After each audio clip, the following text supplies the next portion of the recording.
We still look on to the United States to give you updates of the U.S. election. Former President Donald Trump is the resounding winner of the 2024 Iowa caucus, finishing with more than 50% of the overall vote.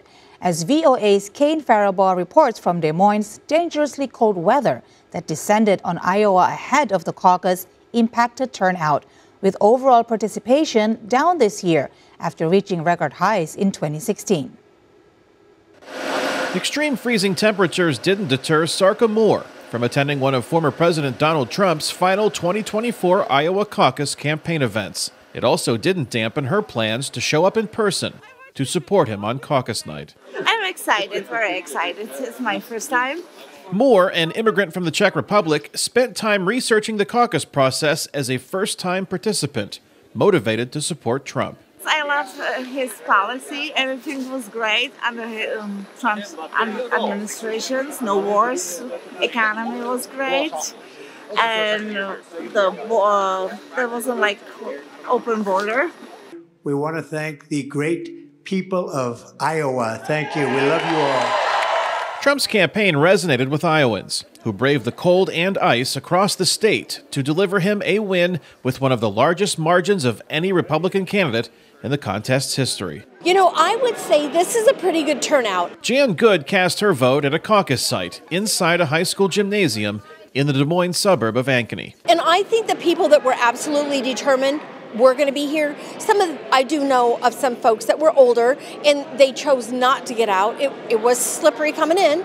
Good's vote went for Florida Governor Ron DeSantis, who won the overall count at her specific caucus site. DeSantis, 63. We're caucusing for what we believe in, and I think that DeSantis is what I believe in, and I still appreciate Trump. I appreciate what he did. I appreciate how he got it done. I appreciate who he was at the time.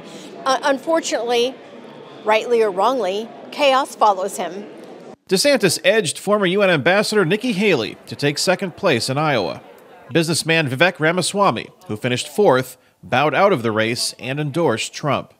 Among those who finished at the bottom of the results is former Arkansas Governor Asa Hutchinson, who didn't hold back his criticism of Trump on the campaign trail. People don't like hard truth. And if they have an opinion on something and someone speaks against that opinion, they don't think as much of you. And so your negatives go up a little bit, but I also have confidence that I've spoken in the right way. I've spoken as a gentleman. I've spoken what I believe. And that, in the end, is what is important. Both Democrats and Republicans typically participate in the Iowa caucuses, but this year Democrats turned to mail-in ballots for their presidential preference, with incumbent President Joe Biden expected to win that final tally. Democrats are focusing on the South Carolina primary in February as their first major election event, amid criticism that Iowa and New Hampshire aren't diverse or big enough to play a prominent role early in the nomination process, something Iowa's former Republican governor, Terry Branstad, disagrees with. The system that we have, the Iowa caucuses followed by the New Hampshire primary, means that real people in the caucus state of Iowa, in the primary state of New Hampshire, have an important say in choosing who the leader of this country is going to be.